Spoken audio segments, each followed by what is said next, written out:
तो आइए class 12 biology lesson number 12 part 7 some important question and answer. तो आज कुछ प्रश्नों के हम लोग उत्तर और जानेंगे और देखने का प्रयास करेंगे। तो आज का पहला क्वेश्चन यार है, कह रहा है जैव प्रौद्योगिकी की परिभाषा लिखिए। दो क्षेत्रों का केवल नाम लिखिए जहां इस तकनीक का उपयोग मानव कल्याण में होता है। आपका आंसर होगा जैव प्रौद्योगिकी विज्ञान की वह शाखा है जिसके अंतर्गत जैविक यंत्रों एवं जैविक क्रियाओं का उपयोग मानव कल्याण हेतु किया जाता है। यह विज्ञान की आधुनिकतम शाखा है जिसमें जैव रसायन, सूक्ष्म जैविकी, आणविक जीव विज्ञान, अनुवांशिक आणविक जीव विज्ञान और अनुवांशिक इत्यादि का अध्ययन विस्तृत किया जाता है। तो अगर जैव प्रौद्योगिकी का परिभाषा पूछता है तो जैव प्रौद्योगिकी विज्ञान की वह शाखा है जिसके अंतर्गत जैविक यंत्रों एवं जैविक क्रियाओं का उपयोग मानव कल्याण हेतु किया जाता है।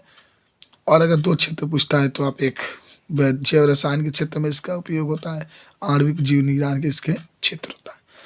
माना आप ऐसे कहते कृषि में इसका उपयोग होता है, फिर औषधि बनाने में इसका उपयोग होता है, ये भी आप बता सकते हैं।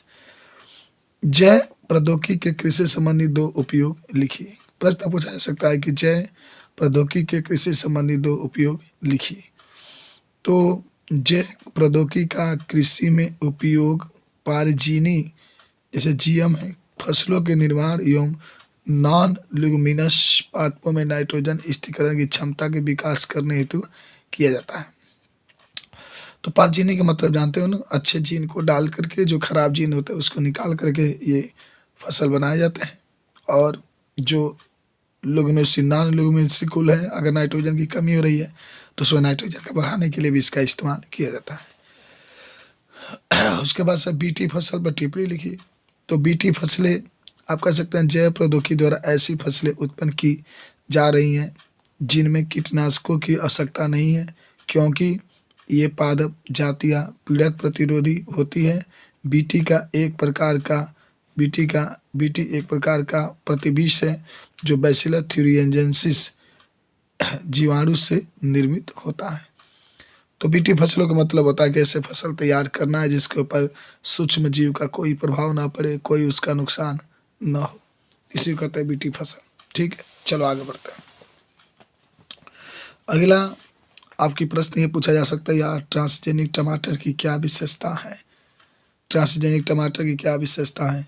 तो इस ट्रांसजेनिक टमाटर में एंटीसेंस आरएनए तकनीक के कारण कोशिका भित्ति की पेक्टिन को नष्ट करने वाला एंजाइम पॉलीग्लैक्टोयूरिनेज का संश्लेषण कम हो जाता है और ये टमाटर लंबे समय तक ताज़ा बना रहता है।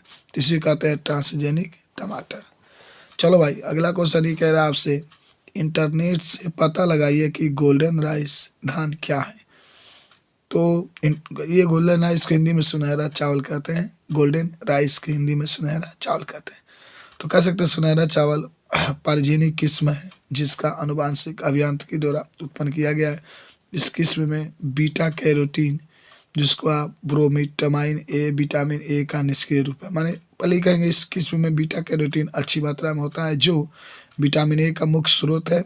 इस चावल के दाने बीटा कैरोटीन की उपस्थिति के कारण पीले रंग के होते हैं और इन्हें सुनहरा चावल कहते हैं। तो अगर आपसे कोई पूछा सुनहरा चावल किसे कहते हैं तो आप सीधे कहिएगा कि चावल में बीटा कैरोटीन पाया जाता है और बीटा कैरोटीन के उपस्थिति के कारण इसे जो चावल के दाने होते हैं वो पीले रंग के होते हैं। ठीक है बाबू, बता दोगे? आगे बढ़ते हैं हम लोग। चलो क्वेश्चन नंबर 6 आपसे पूछा जाएगा, यूएसए कंपनी ने भारतीय चावल की कौन सी किस्म का पेटेंट किया है? यूनाइटेड स्टेट ऑफ अमेरिका इसका पूरा नाम होगा, यूनाइटेड स्टेट ऑफ अमेरिका। कह रहा है यूएस कंपनी ने भारतीय चावल के कौन सी किस्म का पेटेंट करा लिया है?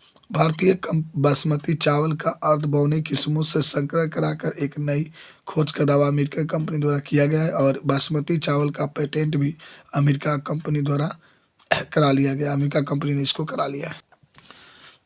अगर आपसे कोई पूछे कि जैव पेटेंट क्या होते हैं या पेटेंट क्या होते हैं तो कहेंगे पेटेंट एक अधिकार है जो किसी व्यक्ति या संस्था को उसकी नई खोज, तकनीक, प्रक्रिया, उत्पाद आदि के लिए दिया जाता है ताकि कोई उनका नकल ना कर सके।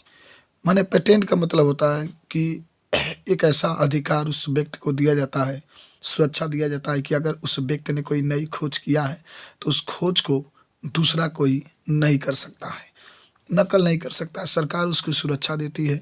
लेकिन अभी देखिए बासमती चावल को ये कहा जाता है कि अमेरिका ने नकल करके बना चुका है, बोने से क्रिया करा के वह बना चुका है।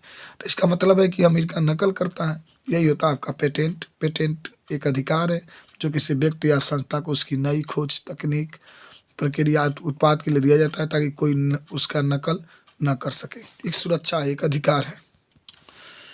कोई पूछे जीएमओ का विस्तार कीजिए यश शंकर से किस प्रकार। तो जीएमओ का पूरा नाम होता है genetic modified organs. Genetic modified organs को विस्तार कीजिए यह एक शंकर से किस प्रकार भी नहीं इसके बारे में। तो देखो जीएनओ का विस्तारित रूप अनुवांशिक रूपांतरित जीन है, यानी जीनेटिकली मॉडिफाइड ऑर्गन्स।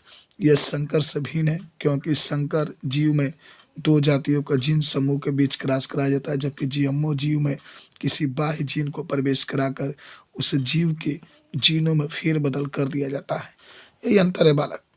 जो संकर होते हैं उसमें दो की जरूरत होती है, दो जीवों की जरूरत होती है, जबकि जो